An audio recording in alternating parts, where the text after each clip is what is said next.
Hi there, everyone. You have asked for it, and it's finally happened. I'm here with Adam Savage, the designer, creator, educator, myth-busting media celebrity, and we're here in his amazing cave. You've probably seen it before.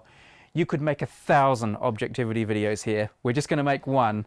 And Adam, I've asked you to choose 3 objects from your collection to show us. Just 3. That was not easy. Yeah. I've described this place in the past as a palace to objects and the stories they tell. Yeah. Like, that is why I collect stuff in here. I'm not interested in the object itself, but the way it intersects with me, my life, history, where it came from, etc.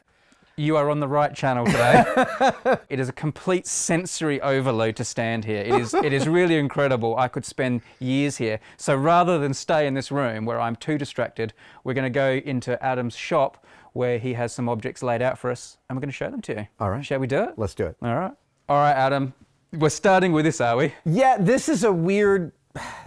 I want to start with this because this object, which is a perfect replica of John Hurt's spacesuit from Alien, because this piece sort of informs a lot of what has happened in this space over the last decade.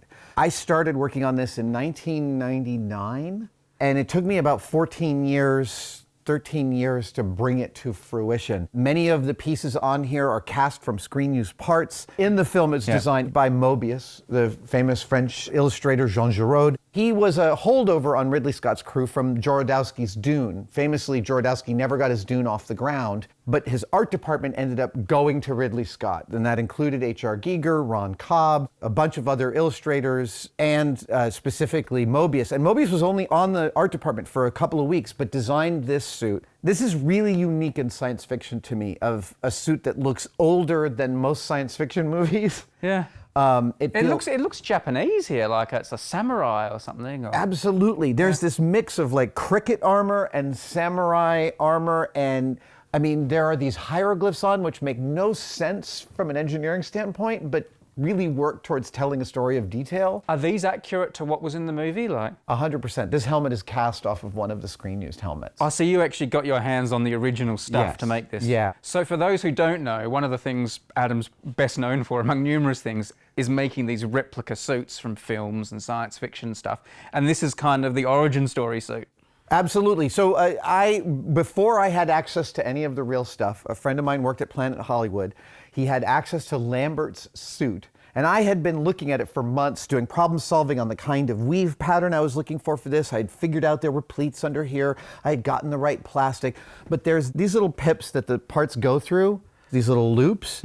I couldn't figure out what this stuff was. And so I asked my friend, could you just pull aside one of these little pieces of plastic and look underneath? And if you look underneath, you can see a flower under there. Hold on, I'm gonna take off this glove so I can. There's like a little pattern underneath there. And once I had a photo of that pattern, I took it to a high-end fabric supplier here in San Francisco called Britex. And they were like, oh, that's broderie. It's lingerie piping. They still make it. And I bought like 20 yards from them. It was expensive, but it answered the question of what this stuff was. And then I eventually sort of patterned out this. Steve Laboyteaux and his partner Danita took my pattern and ran with it. I mean, I hadn't figured out everything. They figured out all the rest. And together we put this suit together. What did you do with it once it's finished? Have you worn it and walked around in it? I have. Yeah. A key aspect of making a costume for me is not just making the object, but also it having a purpose. So I got it ready for San Diego Comic-Con. I wore it out on the floor. I had an alien face hugger across the front. And I almost passed out of heat exhaustion after 30 minutes. Right. Because it's basically like wearing a quilt that's shaped to your body. Yeah, with a bit of lingerie. With a bit of lingerie on top, absolutely. You've made so many things since, and I'm sure your skills have improved even more. When you look at this sort of origin suit, do you look at this and think, oh, I could have done it better? Or do you still look at this with pride and think, God, I nailed that? When I say it's a perfect replica, I don't use that word lightly. I really do feel like this is about as close as you can possibly get. I'm very proud of it. That being said, I still look at things like, oh, the glue has separated here on this part, and eventually I've got to get around to fixing it, which means I've got to take it apart and put it back together. But in terms of overall capital improvements like this, there's very few of these left on this, which is rare. What else you got for us? Okay. The second thing I've got is a bit of a... I think this is in a zone that you are familiar with, and it is this magnificent computer. May I? Please. I know what this is, and it's also written on it. This is a Curta Calculator. It's one of the early mechanical calculators, and for nerds and math people, this is a really holy relic. It really is, and it was undone in the early 70s by Texas Instruments' first digital calculator. But up until then, this was the only game in town, and it went to, I think this one goes to 1, 2, 3, 4, 5, 6, 7, 8, 9, 10, 11 places. It's a fairly robust little computer. And I love the fact that the inventor of this came up with the idea while imprisoned in a concentration camp during World War II, designed the whole thing in his head. There's over 600 pieces in this. And when the war ended, he built this and built several 100,000 of these between the 40s and the 70s. Now, we're not right now going to go into detail about how to work it. It involves sliding these things and turning the top, and you can calculate all these huge numbers. I've made other videos about it, so if you don't mind, I'll link to those. How did you get this particular one? I was writing a column for Wired magazine, and they asked me to write about objects that I coveted. And I wrote about the Curta, and then I realized when I wrote this article and it came out in Wired magazine, the price on these on eBay was likely to go up. And they were still, you could still get a Curta computer for about $650 back then. So I bought one, and you can no longer buy them for that cheap. No way, no way. After I did the video, a fan actually traded me a Series 2, so I have one of each, the Series 1 and the Series 2. But this is like, you're wearing the Omega Moon watch, and you know, when you come down to beautiful engineering like this, or my Planet Ocean, the turning of the crank here and listening to, like, I don't just hear clicks, I hear someone's brain in the 40s building this and bringing it to fruition. It thrills me, this object. Adam's got something else up his sleeve. Adam, what's in the box? What's in the box is a fan of mine and of the Curta computer made a large version, and I liked it so much I commissioned one from him. This is a 3X Curta computer. It's absurd. It almost looks comical when you're familiar with the real deal. Right? Yeah. This actually is apparently functional, although I don't have the guts to turn this crank anymore. Because it's all STL 3D printed. I'm terrified of hearing a click and a crack and something going.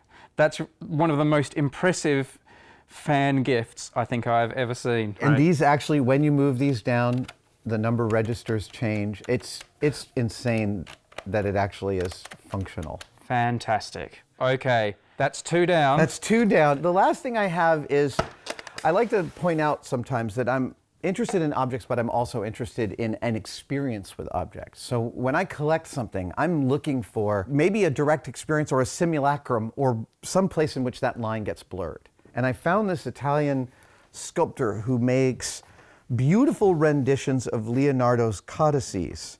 Right. And this is the Hammer Codex. And he has taken scans and printed them perfectly registered and sculpted the edges of these papers so that every hole, every stain in the original is replicated in this. And this is like a museum would buy this to put on display so that people could see what the codex looked like. You wouldn't know the difference, other than the fact you owned it. Yes. That would make me suspicious. Exactly. But other than that, you can't tell. I totally agree. And for me, that's part of an experience that is very rare to collect something like this that sells at the level of me holding it and looking at it. It also kind of, I don't know, does it have a smell? It kind of. Yeah, it does. Yeah. I have a story about this too, because I got it and I picked it up and I was like, it smells like an old book. That's not possible. This is an object made by a person. So then I thought, where would you get a smell of old books? So I searched old book cologne. There are 2. Right. And I found them and I bought them. And that's what they did. They bought the cologne and sprayed this with them. Okay. They also did, this is another of the codices, and this is on the codex on the flight of birds. I'm mystified by these. I kind of know how they're done. I believe they're laser printed onto an excellent paper. There's a lot of Photoshop work in here. The registration's perfect, but I still don't quite understand how they do this. I don't understand how the staining and the color balance and the edges of the papers work so well. What do you do with these now? Do you sit next to the fireplace and read them, or do you just show people like me, or what purpose do these serve in your life? A little bit of all of that. You and I, by all rights, will never be able to hold the Hammer Codex, but we can. I have this idea of me sitting with this box of impossible objects and just taking a kid through them. Like, here, this is Leonardo's codex, and I can tell you what some of these drawings mean and how this got developed and how he drew these. And this communicates the uniqueness and specialness of this document to me in a way that almost nothing else can. How do you think that compares, though? If I was to pull out the real deal now and give it to you, like, how different an emotional experience do you think it would be to hold the actual one? Massively different. Massively. And I'd be terrified, right? White gloves wouldn't be enough for me. I would be terrified of every little pip. So to me, this is almost a little better. Because I can I like rode my one wheel from my house over here with 3 of these in my hand. Yep. If you had these actual 3, they're worth tens of millions of dollars. Yeah. So I feel like I get the better part of the deal. This has been fantastic. Thank you for showing me all these objects. There are many, many more. You'll have me back one day? I will have you back anytime you want. I would love to see more stuff. We could spend all day here, but I actually need to get to the airport. So, Brady, so I do need to leave for the airport. We will put some links down in the description to all the work Adam's doing, more videos about objects. You could spend a lifetime watching his videos and stuff like that. So we'll link to all that. But for now, thank you. Thank you so much. Thank you, my friend. Great Good to see you. Yeah, you too. That's a nice barometer. It's a nice one. This is an 18th century barometer. So normally there would have been mercury down in the bulb here going up. That's right, yep. And you've got this little scale here, so you can just flip that over and see today it's going to be, rain by the look of it. Well, who's surprised in London, hey? There is a maker's name here, and it says Ramsden, London. Ramsden. And he is the man of the hour for today's video, isn't he? Well, Jesse Ramsden is one of the premier instrument makers of the 18th century.